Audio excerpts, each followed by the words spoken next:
Commençons par la prière. Père Céleste, nous sommes reconnaissants pour ta parole, reconnaissants pour l'opportunité de l'examiner.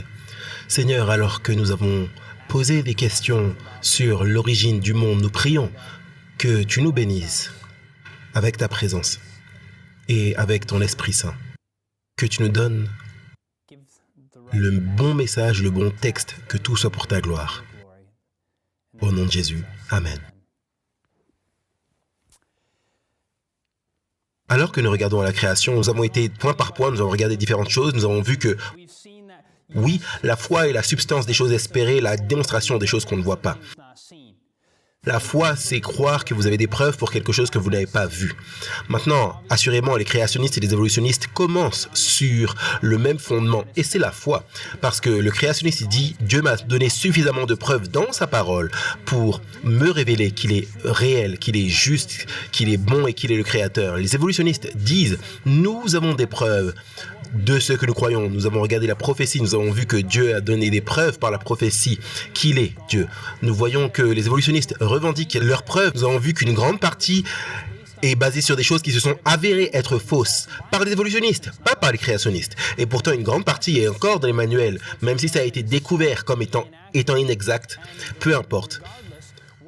On pose la question, c'est quoi la vérité? Maintenant, alors que nous avons découvert qu'il y a un Dieu d'amour, nous avons parlé de la Bible, nous avons parlé de la prophétie, nous avons vu Jésus accomplir ces différentes prophéties tout au long de l'histoire. Nous avons vu que la Bible est restée inchangée. Grâce à la découverte des manuscrits de la mer morte, nous pouvons faire confiance à la véracité et la vérité de la parole de Dieu. Alors maintenant, la question, disons, ok, on peut faire confiance à la Bible. Assurément, nous le pouvons. Je crois que nous le pouvons de tout mon cœur. Elle a changé ma vie. Nous avons vu que la Bible dit que nous avons aussi la parole plus sûre de la prophétie, à laquelle vous faites bien de prêter attention comme une lampe qui brille dans un lieu obscur, jusqu'à ce que le jour vienne apparaître et que l'étoile du matin se lève dans vos cœurs, sachant tout d'abord, vous-même, qu'aucune prophétie de l'Écriture ne peut être l'objet d'interprétation particulière, car ce n'est pas par la volonté d'homme qu'une prophétie a jamais été apportée, mais c'est poussé par le Saint-Esprit que les hommes ont parlé de la part de Dieu. Donc la Bible dit que Dieu a partagé le message avec l'homme.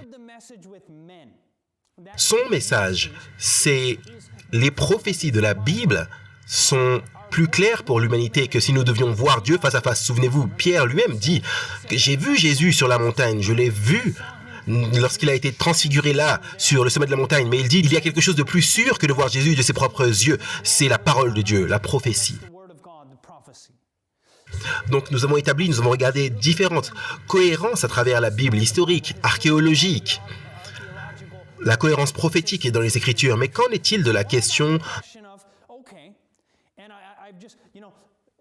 Il y a de nombreux sceptiques qui ont fait cet argument déductif où ils disent, ok, si Dieu est vraiment amour, alors il ne devrait y avoir aucune douleur et souffrance. Si Dieu est bon et aimant, pourquoi créerait-il un monde de douleur et de souffrance? Et c'est une bonne question, pourquoi ferait-il une telle chose?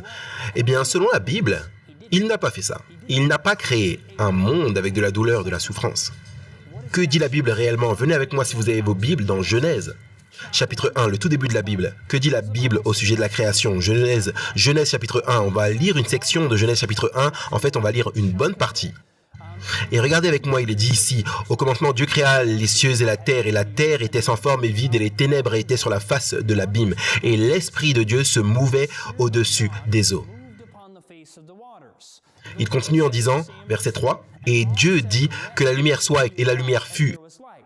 Et Dieu appela la lumière jour, et les ténèbres la nuit, et il y eut un soir, il y eut un matin, et ce fut le premier jour. » Donc remarquez, vous avez l'image que Dieu a appelé le monde à l'existence. Il a dit que la lumière ça soit, comme dit Psaume 33, versets 6 et 9, « Par la parole de l'Éternel, les cieux ont été faits, et toute leur armée par le souffle de sa bouche. » Car il parle et la chose arrive, il ordonne et elle existe.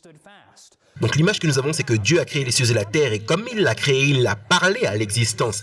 Il dit que la lumière soit. Et waouh, la lumière était là.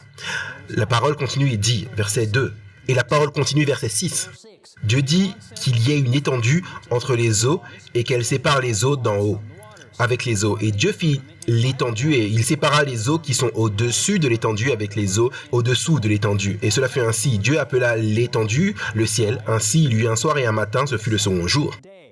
Verset 9, troisième jour. Dieu dit, que les eaux qui sont au-dessous du ciel se rassemblent en un seul lieu et que le sec paraisse. Et cela fut ainsi. Dieu appela le sec terre et il appela l'amas des eaux mer. Dieu vit que cela était bon. Une des choses répétitives que nous voyons dans la structure de la Genèse chapitre 1, c'est que Dieu, quand il a créé, il a vu que la lumière, qu'elle était bonne.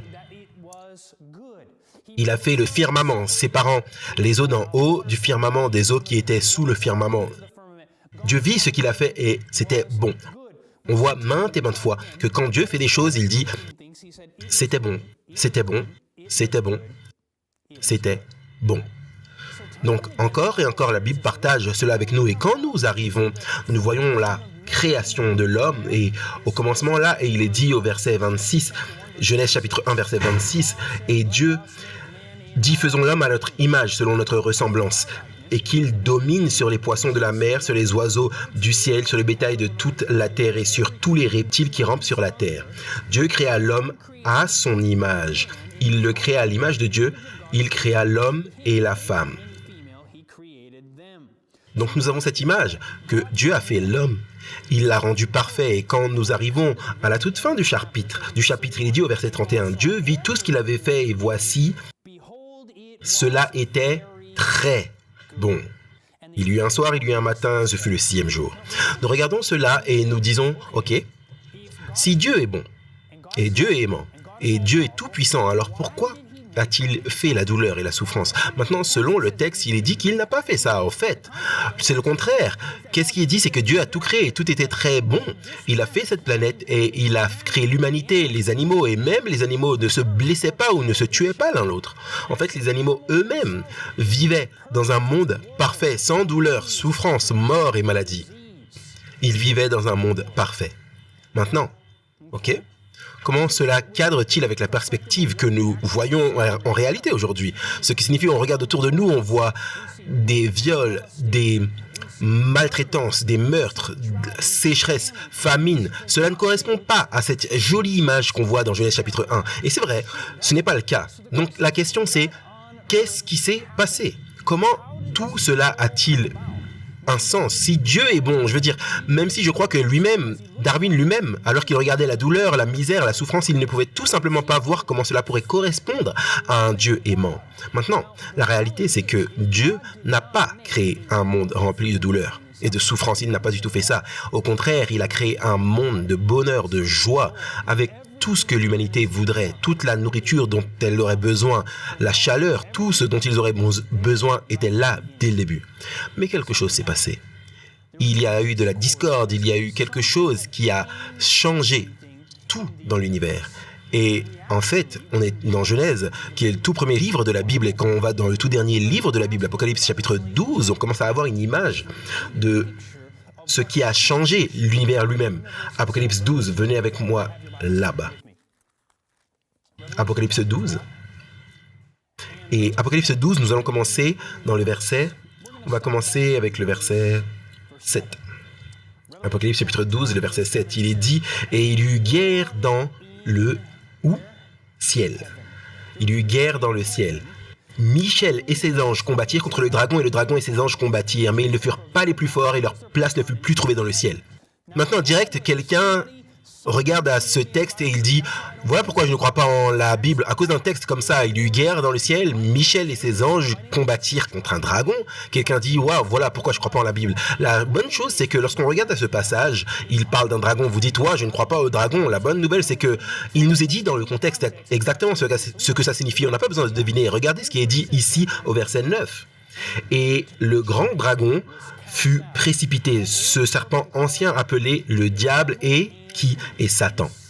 Le diable est Satan, celui qui séduit toute la terre. Il fut précipité sur la terre et les anges, et ses anges furent précipités avec lui. Donc remarquez, c'est très simplement dit, qui est le dragon? Qui est... C'est un symbole de qui? Le diable et Satan. Donc vous n'avez pas besoin de deviner, il ne parle pas littéralement d'un dragon, c'est un symbole dans le livre d'Apocalypse.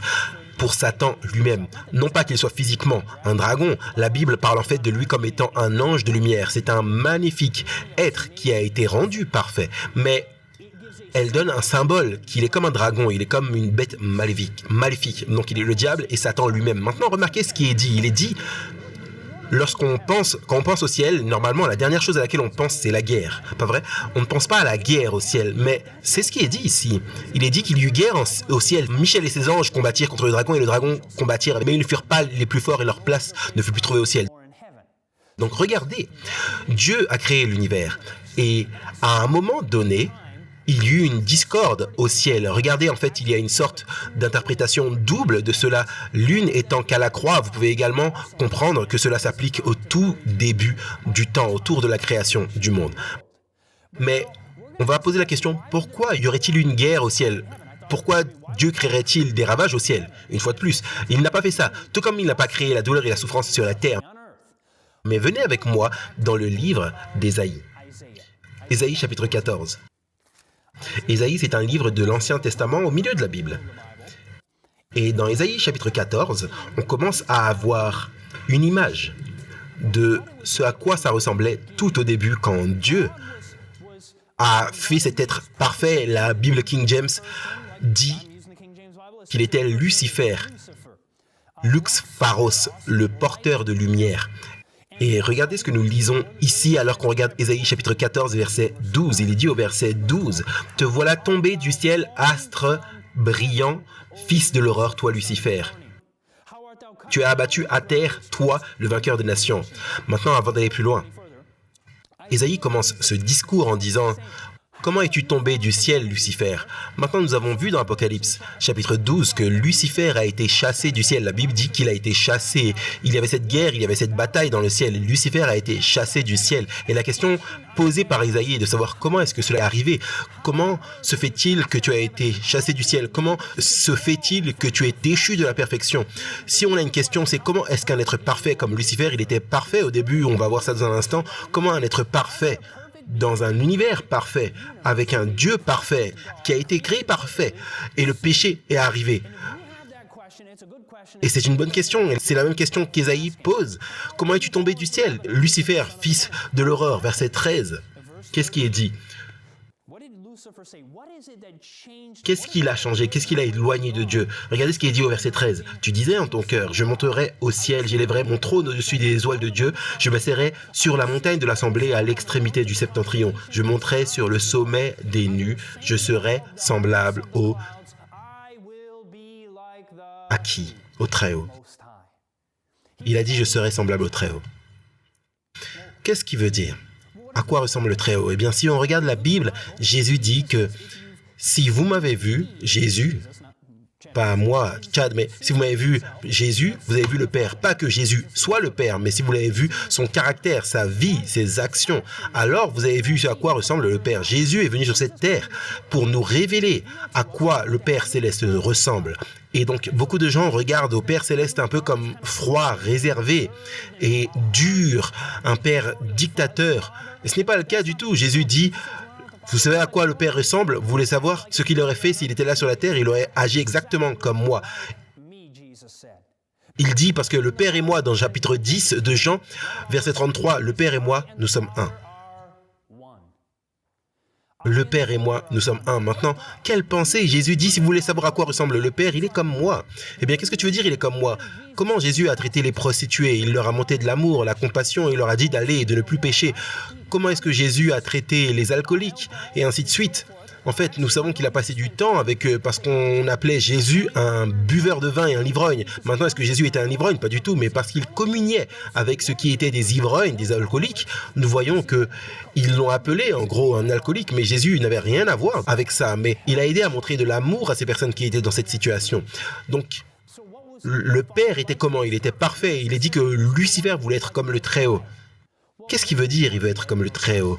Humble, bon, aimant. Non, pas du tout. Ce qu'il voulait, c'était la position, le pouvoir et les prérogatives de Dieu sans le caractère, sans l'humilité de Dieu. Parce que Jésus était clairement humble. Pouvez-vous penser à un Dieu humble? Généralement, on pense que Dieu est tout-puissant, et il l'est. Vous dites, qu'en est-il de la douleur, de la souffrance? S'il a fait tout cela, on va regarder ça dans un instant. Mais la question, c'est Dieu aimant, tout-puissant, bon, mais pourquoi sommes-nous dans cette situation? Maintenant, regardez, Lucifer, il était au ciel en tant qu'être parfait. En tant qu'être parfait, il était dans le ciel et il est tombé du ciel. Pourquoi? Parce que son désir était de prendre les prérogatives de Dieu, ce qui appartenait à Dieu. Et c'est ce qu'il a essayé de faire. Il a essayé d'amener les gens à le suivre au ciel, sa perspective dans la Bible. Donc il est dit simplement, il dit, je monterai sur le sommet des nues, je serai semblable au Très-Haut. Il voulait avoir les prérogatives, la puissance de Dieu, mais pas son caractère. Maintenant, nous sommes dans Ésaïe, mais allons dans Ézéchiel. Et dans Ézéchiel, nous avons une perception un peu plus profonde de ce qui s'est passé. Ézéchiel, chapitre 28. Une fois de plus, on apprend sur Lucifer. Dans le contexte, il est appelé le roi de Tyr. Mais regardez ce qui est dit. Si on regarde dans Ézéchiel, chapitre 28, on va découvrir que ce roi de Tyr n'était qu'un personnage qui représentait le diable lui-même. Il est dit au verset 12, « Fils de l'homme, prononce une complainte sur le roi de Tyr. Tu lui diras, ainsi parle le Seigneur l'Éternel, tu mettais le sceau à la perfection, tu étais plein de sagesse et parfait en beauté, tu étais en Éden, le jardin de Dieu. » Arrêtons-nous là un instant. Parlant du roi de Tyr, tu étais en Éden, le jardin de Dieu. Maintenant, est-ce que le roi de Tyr a réellement vécu dans le jardin d'Éden? Non. Qui était dans le jardin? Si on revient en arrière à Genèse, qui était dans le jardin d'Éden? Il y avait deux êtres humains. C'était quoi? Adam et Ève, et assurément, Dieu était là. Donc, il est dit qu'il marchait dans le jardin à la fraîcheur du jour, il est dit dans Genèse, et il y avait également un autre être qu'on voit dans la Bible qui était dans le jardin d'Éden. Vous savez qui c'était? C'était le diable lui-même, pas vrai? Donc, pensez à ça. Dans Ésaïe, à ce moment, Dieu parle. Donc, il ne peut pas parler de lui-même, et Adam et Ève sont morts. Une étrange façon de mettre les choses en perspective, mais Adam et Ève sont morts, il ne reste qu'un seul individu. Il dit, tu étais dans le jardin d'Éden. Ça peut être qui, si ce n'est Satan lui-même? Il est dit, tu étais autrefois dans le jardin d'Éden. Continuons. Qu'est-il dit? Verset 14. Tu étais un chérubin protecteur aux ailes déployées. Je t'avais placé et tu étais sur la sainte montagne de Dieu. Tu marchais au milieu des pierres étincelantes. Tu marchais au milieu des pierres étincelantes. Il était parfait dans ses voies. Est-ce qu'on voit ça? C'est dit très clairement au verset 15. Tu étais parfait dans tes voies depuis le jour où tu as été créé jusqu'à ce que l'iniquité fût trouvée chez toi. Qu'est-ce qu'il est dit là? Il est dit que Dieu n'a pas créé un gargouille méchant avec des cornes et une fourche. Il est plutôt dit qu'il a créé un être parfait. Dieu, dans son amour, a créé cet être parfait. Et il dit, tu étais parfait jusqu'à ce que l'iniquité ou le péché fût trouvé chez toi. Donc, nous arrivons à l'image que Dieu, même à une échelle plus large, il dit, pourquoi y a-t-il la douleur et la souffrance dans le monde? La plus grande question, c'est pourquoi il y a la souffrance et la douleur dans l'univers? Eh bien, la raison, c'est que ça remonte jusqu'à la perfection. Dieu a créé un univers parfait, mais la chose est que, dans cet univers qu'il a créé, il a créé l'être humain avec la liberté de choix. La liberté de choix. Maintenant, réfléchissez à ça avec moi un instant. Comment est-ce qu'on sait que c'est vrai?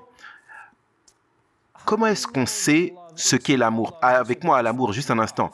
L'amour. L'amour, la Bible dit dans 1 Jean chapitre 4, verset 8, « Celui qui ne connaît pas Dieu ne connaît pas l'amour, parce que Dieu est amour. » Dieu est amour. Eh bien, certaines personnes disent, regardez la douleur, la souffrance, ça ne doit pas être un Dieu d'amour. Eh bien, la question c'est quoi l'amour? L'amour implique la liberté de choix. Ça veut dire, j'aime utiliser cette illustration avec mes amis. Imaginez qu'un jeune couple, ils ne sont même pas un jeune couple, un jeune homme va en classe de sciences, il s'assoit près d'une jeune femme et il pense qu'elle est magnifique, mais elle pense qu'il est hideux. Elle n'est pas intéressée du tout. Et donc, ils finissent par être mis ensemble pour un cours de sciences. Ils doivent étudier ensemble, donc ils se réunissent pour étudier et faire leur travail. Ils doivent faire un projet ensemble et lui, il est totalement intéressé. Il veut épouser cette jeune femme, mais elle n'a aucun intérêt pour lui. Maintenant, imaginez qu'ils doivent travailler ensemble. Après les cours, ils se rencontrent au parc et il est là et il a un panier de pique-nique pour les deux. Il sort toutes ses affaires et alors qu'il fait cela, il était là en premier. Et en fait, alors qu'elle arrive, elle pense qu'ils vont juste étudier et il a toute cette nourriture. Et lui, il dit, je pensais qu'on pouvait manger un petit peu avant de commencer. Et elle se sent un peu mal. Elle se dit, ok. Donc elle mange un peu, ensuite elle dit, est-ce qu'on peut mettre ça de côté, est-ce qu'on peut se mettre à travailler? Il dit, ok, pas de problème. Alors il met la nourriture dans son panier de pique-nique, il se tourne un moment, attrape quelque chose, et il se met sur un genou. Et alors il se met sur un genou, il sort une boîte de chocolat à moitié mangée, puis il sort un pistolet et il dit « Stacy, on va l'appeler comme ça, Stacy, je t'aime et je veux, et j'aimerais savoir si tu veux m'épouser. » Maintenant, laissez-moi vous demander. Probablement, je pense qu'avec un pistolet pointé sur sa tête, elle dirait « Oui, oui, oui, bien sûr, bien évidemment, j'aimerais t'épouser. » Et au moment même où elle peut s'enfuir, elle va courir aussi vite qu'elle le peut. Mais laissez-moi vous demander, pourriez-vous mettre une arme sur la tête de quelqu'un et lui dire « Aime-moi » ? Mais vous ne pouvez pas acheter l'amour même avec une arme. L'amour ne peut pas se produire avec la force, c'est impossible. Donc en créant un monde qui avait le potentiel pour l'amour, il devait aussi avoir le potentiel de ne pas aimer, parce que l'amour ne peut pas venir par la force ou comme un ordinateur. Mon ordinateur, je pourrais lui faire me dire à chaque fois que je fais une combinaison de touches, je t'aime, je t'aime, je t'aime. Mais est-ce qu'il m'aimerait vraiment? Non. Alors Dieu, pour créer un univers qui avait de l'amour, devait aussi avoir la possibilité de ne pas aimer, bien qu'il ait créé dans le cœur de tout son peuple la capacité d'aimer. Mais la réalité, c'est que Lucifer a commencé à regarder à lui-même et il dit « Son cœur s'est élevé à cause de sa beauté » au verset 17. Ton cœur s'est élevé à cause de ta beauté. Tu as corrompu ta sagesse par ton éclat.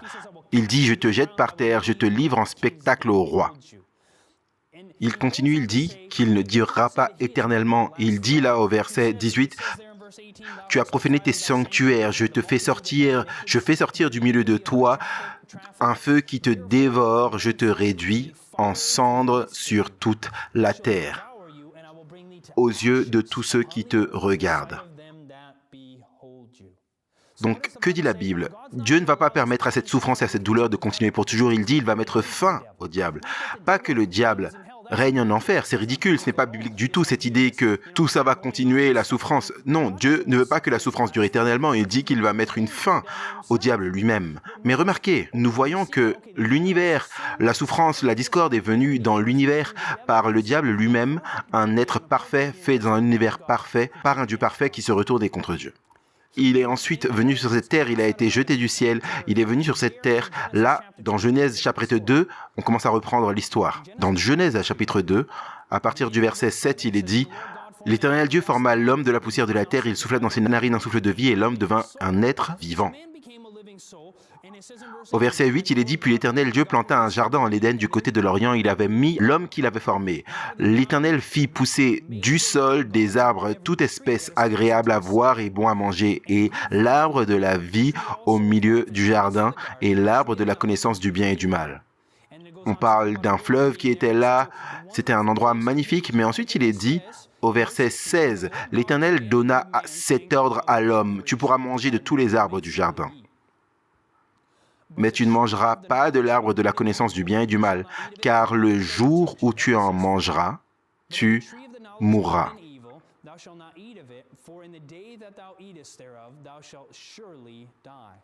Donc, Dieu avait cet endroit parfait, et souvenez-vous, afin d'avoir la capacité d'aimer, vous devez également avoir la possibilité de ne pas aimer, vous devez également avoir le choix si vous voulez suivre ou non.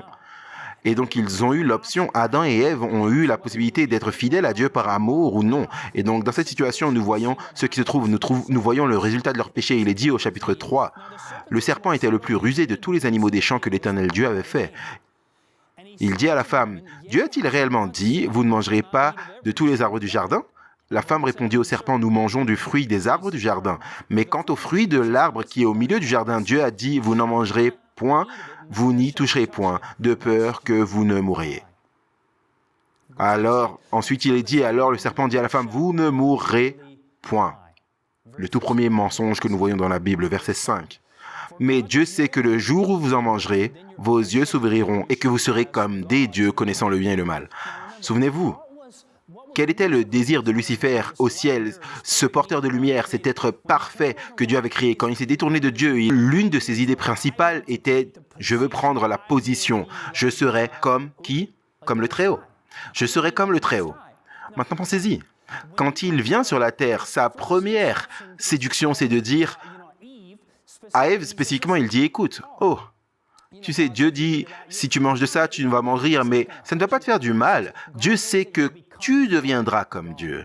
Donc c'était le désir de Lucifer de devenir comme Dieu. Il vient sur terre, il trompe la femme en la faisant croire qu'elle aussi peut devenir comme Dieu également. Et elle mange du fruit, et maintenant le péché est entré dans ce monde. Il n'y avait pas de souffrance sur la planète Terre jusqu'à ce moment-là.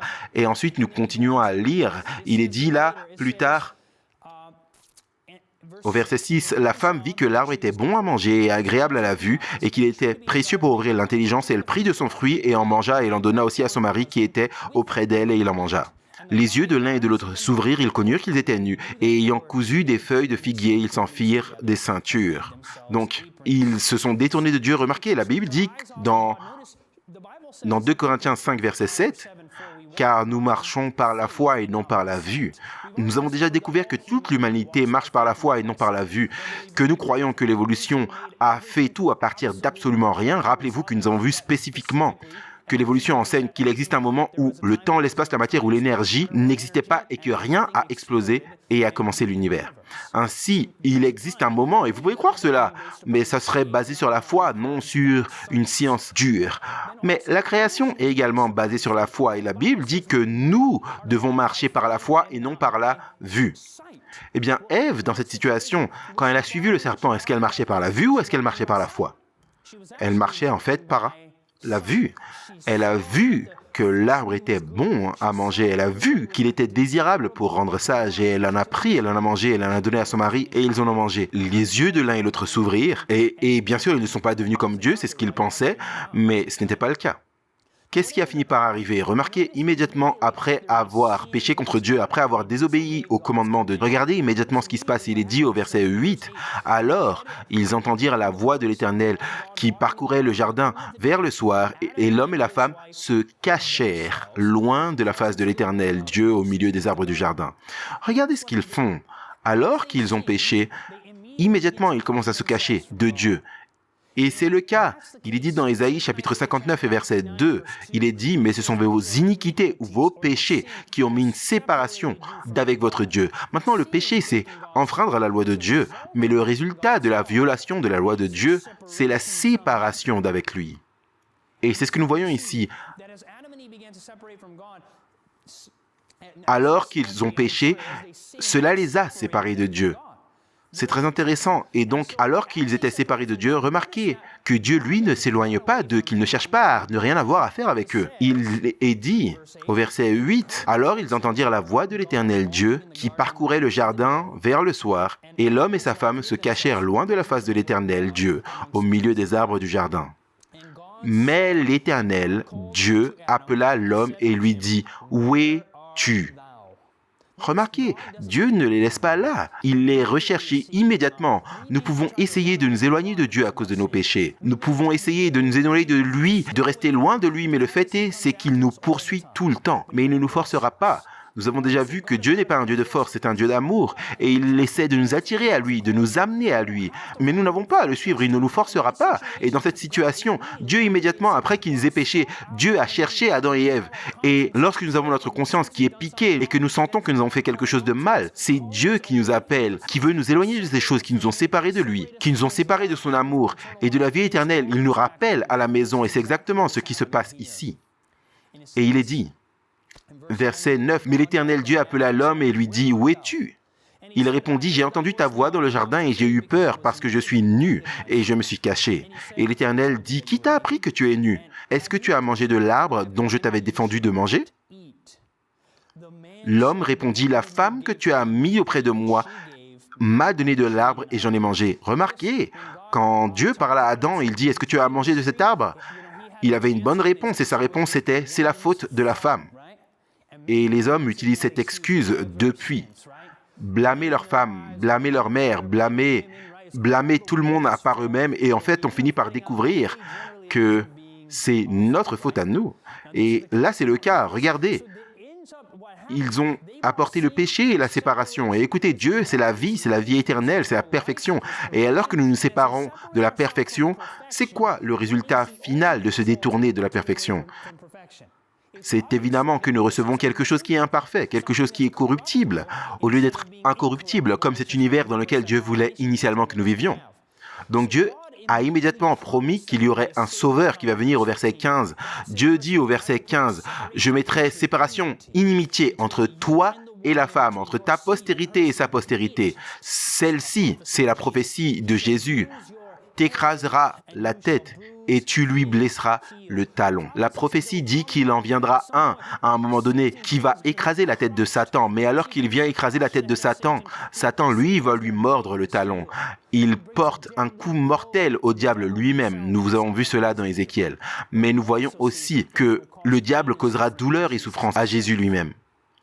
Jésus a été prophétisé, il a été promis ici. Mais le péché, la douleur, la souffrance sont entrés dans le monde à ce moment-là. Dès le début, nous le voyons se produire. Nous voyons que Lucifer a apporté la douleur, la souffrance, la discorde au ciel. Du moins la discorde au ciel, et il a apporté sur la terre, alors qu'Adam et Ève avaient rejeté les insinuations de l'ennemi. Ils auraient vécu une vie parfaite pendant toute l'éternité. Mais la réalité, c'est qu'ils sont entrés dans le péché et le péché les a séparés de Dieu. Leur péché violait le commandement de Dieu et les a séparés du Père. Donc c'est ce que nous découvrons ici. Qu'est-ce qui a fini par se passer? Dieu leur a dit, à la suite de cela, il dit à la femme, il dit, « J'augmenterai la souffrance de tes grossesses, tu enfanteras avec douleur. Et tes désirs se porteront vers ton mari, mais il dominera sur toi. » Verset 17. Il dit à l'homme, « Puisque tu as écouté la voix de ta femme et que tu as mangé de l'arbre au sujet duquel je t'avais donné cet ordre, tu n'en mangeras point, le sol sera maudit à cause de toi. C'est à force de peine que tu en tireras ta nourriture tous les jours de ta vie. Il te produira des épines et des ronces et tu mangeras de l'herbe des champs. » Regardez ce qui est dit. Et en fait, à ce stade, Adam et Ève ne devaient toujours pas tuer des animaux pour les manger. Ils devaient manger l'herbe des champs. Avant, il avait été dit les plantes, les fruits, les noix, les graines. Mais maintenant, après le péché, ils étaient végétariens après la chute. Mais l'herbe avait maintenant été ajoutée. Maintenant, c'est intéressant. La première fois que nous voyons les êtres humains manger de la viande, c'est à peu près à l'époque de Noé. Mais bon, c'est un autre sujet. Même après le péché, Dieu n'a pas voulu que les gens tuent et des choses comme ça. Mais nous voyons un symbole de la mort de l'agneau. Vous dites, pourquoi y aurait-il une mort de l'agneau? Pourquoi y aurait-il la mort d'une sorte d'animal qui puisse les couvrir avec des manteaux de peau dès le début? Eh bien, numéro 1, la Bible nous donne cette image. Nous voyons la Bible a prophétisé qu'il y aurait un sauveur, quelqu'un qui viendrait sauver les gens de leurs péchés. Et Jésus, dans Jean chapitre 1, 29, Jean-Baptiste dit qu'il a vu Jésus venir et il dit « Voici l'agneau de Dieu qui ôte les péchés du monde ». De quoi parle-t-il ici? Voici l'agneau de Dieu qui ôte les péchés du monde. C'est une bonne question. Eh bien, une chose que nous voyons clairement dans les Écritures, c'est dans Exode chapitre 25, verset 8, quand Dieu a ordonné à Moïse. Vous voyez, les Israélites se sont séparés de Dieu. Adam et Ève se sont détournés de Dieu. Leurs enfants, leurs deux enfants, Caïn et Abel. Caïn a tué Abel parce qu'Abel était fidèle à ce que Dieu l'avait appelé à faire. Parfois, il y a la persécution. Quand quelqu'un est fidèle à Dieu, ça amène les autres à vouloir tuer ceux qui sont fidèles. Et c'est arrivé avec Caïn et Abel. Caïn a tué Abel. Nous voyons cela jusqu'à l'époque de Jésus. Quand Jésus était fidèle, cela a fait que les gens pensaient être le peuple de Dieu, voulaient le tuer. Et c'est ce qu'ils ont fait. Pendant le Moyen-Âge, lorsque l'Église ne suivait pas les Écritures, cela les a amenés à faire exactement la même chose, persécuter ceux qui s'accrochaient à la parole de Dieu. Tout au long de l'histoire, nous voyons que ce genre de choses se produisent. La persécution a lieu quand quelqu'un veut suivre fidèlement Dieu et d'autres personnes de l'extérieur ne veulent rien avoir à faire avec cela. Nous voyons cela se produire maintes et maintes fois. Mais nous nous demandons, qu'est-ce qui se passe? Pourquoi nous voyons ces choses se produire aujourd'hui? Eh bien, il y a vraiment quelques raisons. Nous voyons qu'il y a 3 raisons principales pour la douleur et la souffrance. Maintenant, la première, c'est le péché lui-même. Numéro 1, pourquoi il y a la douleur et la souffrance? À cause du péché. Maintenant, le péché est venu dans ce monde par Lucifer d'abord et l'a introduit par Adam et Ève. Et donc maintenant, c'est simplement le résultat d'avoir des mauvaises herbes, avoir la maladie, la souffrance sur cette terre. Donc numéro 1, le péché a apporté la douleur et la souffrance. Numéro 2, Satan lui-même. Nous avons un exemple dans le Nouveau Testament, une femme dont la Bible dit qu'elle était penchée. Je crois que la Bible dit que ça fait 18 ans qu'elle était comme ça, penchée, elle ne pouvait pas se redresser. Et Jésus dit, cette femme que Satan a liée, qui l'a liée, c'était Satan. Satan afflige parfois les gens avec la maladie. Maintenant, nous avons dit le péché, puis Satan, et la troisième raison pour la douleur et la souffrance, c'est en fait le moi. Qu'est-ce que je veux dire? Eh bien, par exemple, moi, avant, je fumais et j'étais devenu accro à la fois à la cigarette et j'ai découvert que j'avais une grande volonté que je pouvais m'arrêter de fumer à tout moment. Et c'est ce que j'ai fait. Ensuite, je suis passé directement au tabac à chiquer. Puis, j'essayais d'arrêter le tabac à mâcher et directement, je suis revenu à la cigarette. Et en fait, j'ai découvert que chaque être humain a une sorte de dépendance négative. C'est pas obligatoirement la drogue, pas obligatoirement l'alcool, mais nous avons tous des processus de pensée négatifs ou des péchés qui nous séparent de Dieu. Aucun être humain ne peut surmonter le péché.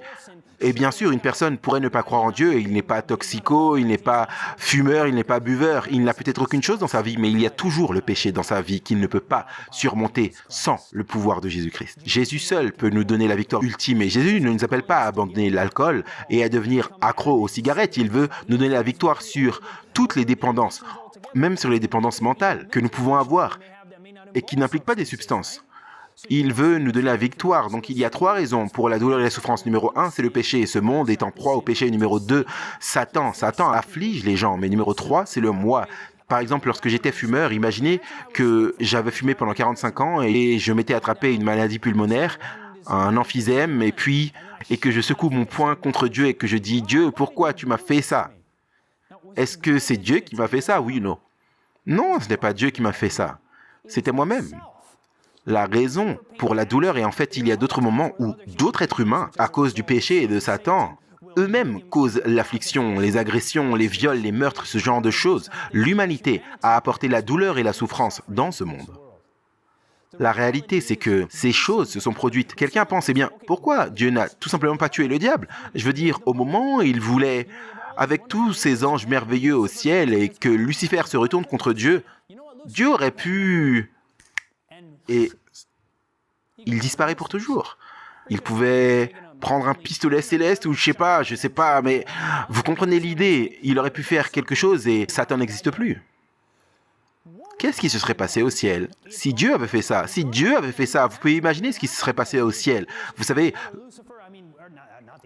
les autres anges au ciel, qu'est-ce qui se serait passé avec eux?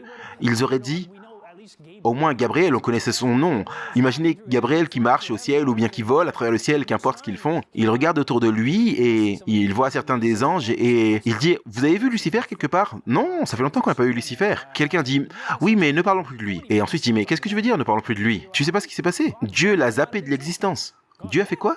Mais t'as pas entendu? Il disait des choses négatives sur Dieu et Dieu l'a zappé de l'existence. Et on ferait mieux de pas en parler parce que peut-être que Dieu va aussi nous effacer de l'existence. Maintenant, pour toute l'éternité, si Dieu avait simplement détruit le diable immédiatement pour toute l'éternité, nous aurions tous eu dans notre esprit « Et si le diable avait raison ?»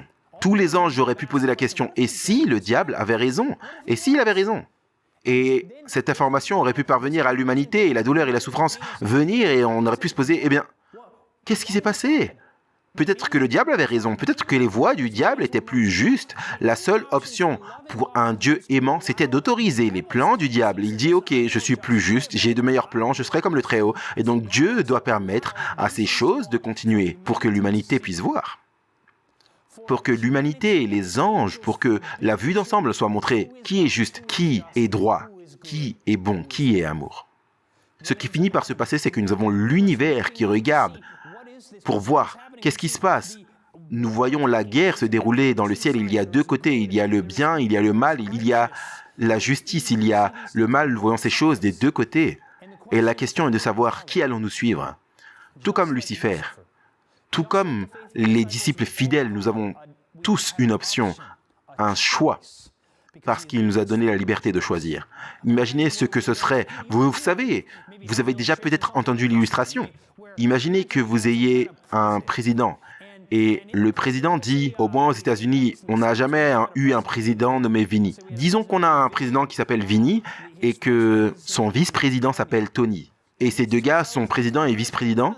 Et Vinny, le président, tout le monde pense que Vinny, c'est la meilleure personne du monde. Il pense que son acolyte, Tony, est tout aussi merveilleux. Et imaginez qu'un jour, Tony passe aux nouvelles et il dit à CNBC, à MSNBC, c'est peut-être la même chose, je sais pas, CBS, Fox News, quoi que ce soit, il dit au monde entier, Al Jazeera ou peu importe, il y a toutes sortes de chaînes, il dit à tout le monde. Le vice-président dit, je sais que vous pensiez que le président était bon, juste, droit, aimant, mais en fait c'est un meurtrier, c'est un violeur, il est dans le trafic de drogue, il fait toutes ces choses, alors le monde entier dit, waouh, On n'avait aucune idée. Maintenant, et si le lendemain matin, le vice-président se retrouve mort sur un banc dans un parc et apparemment, c'est un suicide. Selon vous, qui aurait fait le coup? Je suis sûr que vous diriez que c'est Vinny le président. Vinny l'a clairement fait. La réalité, c'est que si cela ne s'était pas passé, et si le vice-président dit le président est méchant, et si Vinny n'était pas méchant en fait, comment aurait-il pu révéler au monde qu'il n'était pas méchant? Tout ce qu'il pouvait faire, c'est être complètement transparent sur sa vie devant le monde. En gros, dire « je vais vous montrer qui je suis. Je vais vous montrer exactement ce à quoi je ressemble afin que vous n'ayez aucun doute sur ce que je suis et que vous réalisiez que je ne suis pas un dictateur. Je ne forcerai jamais quelqu'un à m'aimer. Je ne ferai jamais quelque chose comme ça. Je donne la liberté de choix. Je donne tout ce dont vous avez besoin et je vous révèle mon amour si vous choisissez de ne pas le recevoir. C'est votre choix, mais je vous aime même si vous ne m'aimez pas en retour. » Eh bien, comment Dieu a-t-il pu révéler à l'univers combien il nous aimait? Car Dieu a tant aimé le monde, qu'il a donné son Fils unique, afin que quiconque crût en lui ne périsse point, mais qu'il ait la vie éternelle. Jésus, quand il est venu dans ce monde, ce qu'il a fait, c'était très simple. Il a révélé à la planète Terre à quoi ressemblait son Père. Il a vécu une vie parfaite. Si nous nous demandons, est-ce que Dieu est vraiment amour? Eh bien, écoutez, aucun être humain ne regarde à Jésus, du moins presque aucun être humain, je devrais dire, ne dit c'était un dictateur. C'est-à-dire, les gens peuvent choisir de ne pas le suivre, mais la plupart des gens, même ceux qui ne croient pas que c'était le sauveur du monde, le Messie, ils regardent à Jésus et ils peuvent toujours dire que c'était un homme bon, c'était un homme gentil, la façon dont il a aidé les abattus, les opprimés, tous ces gens, les parias, la façon dont il les a traités avec amour, on peut voir qu'il était un homme d'amour, comme aucun autre homme. Et Jésus dit, si vous avez vu ce à quoi je ressemble, si vous avez vu la façon dont je traite le pécheur avec amour, avec douceur, avec respect, en l'éloignant de son péché, si vous voyez comment je l'ai traité, vous saurez comment le Père traite les gens.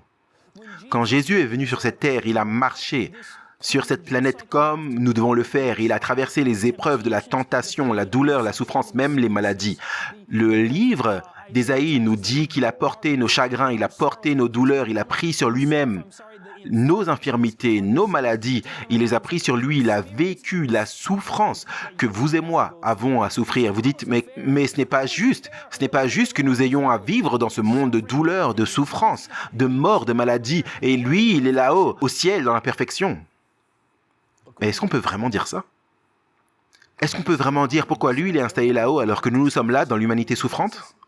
Quand Jésus ne s'est pas simplement assis là-haut, il est venu sur cette terre. Il a traversé la douleur et la souffrance. Alors qu'il est allé à la croix, Jésus, alors qu'il marchait vers Gethsémané, la douleur, la souffrance de l'humanité a été posée sur lui. La culpabilité et le péché ont commencé à briser son cœur dans le jardin de Gethsémané. Cela a causé tellement de stress qu'il transpirait et sa sueur était des gouttelettes de sang. Il souffrait pour l'humanité alors que Jésus est allé à la croix pour tous vos péchés, pour tous mes péchés. Toute notre culpabilité a été placée sur son dos, sur la croix. Et elle a étouffé la vie du Fils de Dieu. Il a été fouetté, battu, il a été crucifié. Et alors qu'il était accroché sur cette croix, est-ce qu'on peut vraiment littéralement dire « Tu ne sais pas ce que c'est traverser la souffrance ». On ne peut pas dire ça. Parce que Jésus a pris la douleur de l'humanité, non seulement celle d'un homme avec une douleur physique, humaine, même si c'était terrible. Ce qui était plus grand, c'est la souffrance spirituelle de recevoir nos péchés en lui-même. La culpabilité, chaque gramme de culpabilité que vous n'ayez jamais ressenti et ressentirez dans votre vie a été placé sur le Fils de Dieu alors qu'il était accroché à la croix. Jésus a dit, si vous m'avez vu, vous avez vu le Père. Vous voulez savoir à quoi le Père ressemble? Jésus dit, c'est un Dieu d'amour. Quand vous voyez à quel point je tiens à vous, que je sacrifierai ma vie éternelle pour vous si nécessaire. Il dit, voilà ce à quoi mon Père ressemble. Vous avez vu mon Père. Jésus est venu sur terre pour montrer que Dieu vous aime et qu'il veut vous donner la vie éternelle. La création a été rendue parfaite. Le monde était parfait au tout début. Et la réalité, c'est que il ne veut pas permettre à cette douleur et cette souffrance de continuer à toujours. Il va mettre fin à la douleur et à la souffrance. Dans les 2 premiers chapitres de la Bible, Nous voyons un Dieu parfait, dans un monde parfait, avec une création parfaite et des êtres parfaits. Et quand nous regardons les 2 derniers chapitres de la Bible, nous voyons la même chose, un Dieu parfait, dans un univers parfait avec des gens parfaits, plus de péché, plus de chagrin. Regardez ce qui est dit dans Apocalypse chapitre 21. Apocalypse chapitre 21 à partir du verset 4, parlant du moment où Dieu met une fin à la peine et à la douleur. Jésus vient sur cette terre pour révéler ce à quoi ressemble le Père céleste. Et alors qu'il est venu dans ce monde, il a vécu et il est mort pour nous sur la croix. Il est devenu l'agneau de Dieu qui ôte les péchés du monde. Et dans Apocalypse chapitre 21, nous voyons ces mots au verset 4. Il essuiera toute larme de leurs yeux. Et la mort ne sera plus.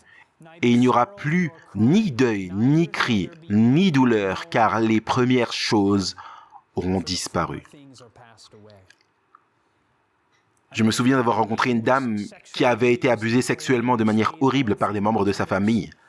Son frère l'avait abusée de manière si terrible. Après l'avoir abusée, il a tenu sa tête sous l'eau jusqu'à ce qu'elle s'évanouisse. Et il a essayé de l'assassiner. Et il prenait des cigarettes et il les éteignait sur son bras.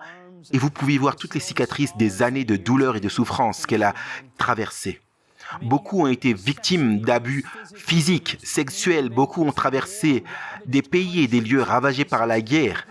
Et ils ont des souvenirs qui les hantent. Le texte dit « Dieu essuiera toute larme de leurs yeux. Il n'y aura plus ni deuil, ni cri, ni douleur. » Car les premières choses auront disparu. Dieu va nous aider à oublier la douleur et la souffrance du passé. Et si tous ceux qui viennent à Jésus par la foi le reçoivent comme leur sauveur, abandonnent leurs péchés, vivent pour Jésus, tous ceux qui ont cette expérience peuvent avoir toutes ces choses lavées. Jésus, quand il crée toutes choses nouvelles, enlèvera la douleur, la souffrance, le chagrin. Au commencement, Dieu était face à son peuple dans la perfection et à la fin, nous voyons la même chose. Tout comme nous avons vu la perfection, nous voyons un fleuve de vie dans le jardin d'Éden, nous voyons l'arbre de vie, nous voyons Dieu, nous voyons des gens parfaits. Il est dit dans Apocalypse chapitre 22 verset 1, « Et il montra un fleuve d'eau de la vie, limpide comme du cristal qui sortait du trône de Dieu et de l'agneau. » À la fin, Dieu a cette eau de vie parfaite, ce fleuve de vie. Il est dit au verset 2, au milieu de la place de la ville et sur les 2 bords du fleuve, il y avait un arbre de vie produisant 12 fois des fruits, rendant son fruit chaque mois et dont les feuilles servaient à la guérison des nations.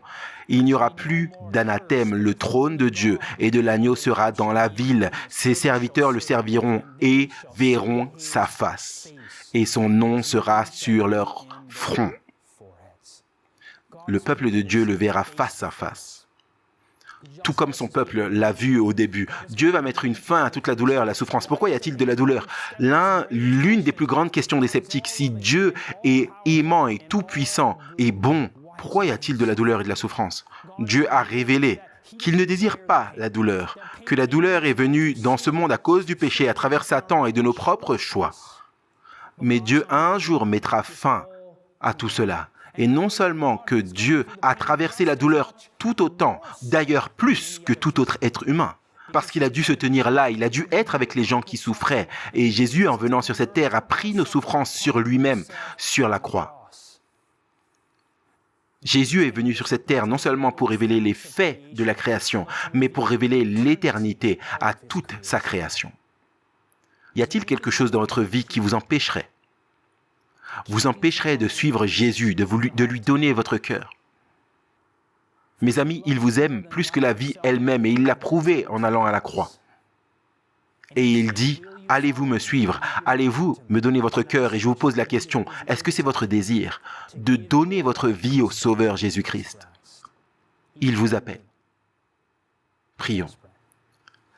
Père Céleste, nous te remercions pour ton amour, nous te remercions pour ton Fils Jésus-Christ. Et si nous avons des questions sur ce à quoi tu ressembles, Père, tout ce que nous avons à faire, c'est lire Matthieu, Marc, Luc et Jean, et d'imaginer et de voir la vie de Jésus. Et alors, Père, nous reconnaîtrons que c'est ce à quoi tu ressembles.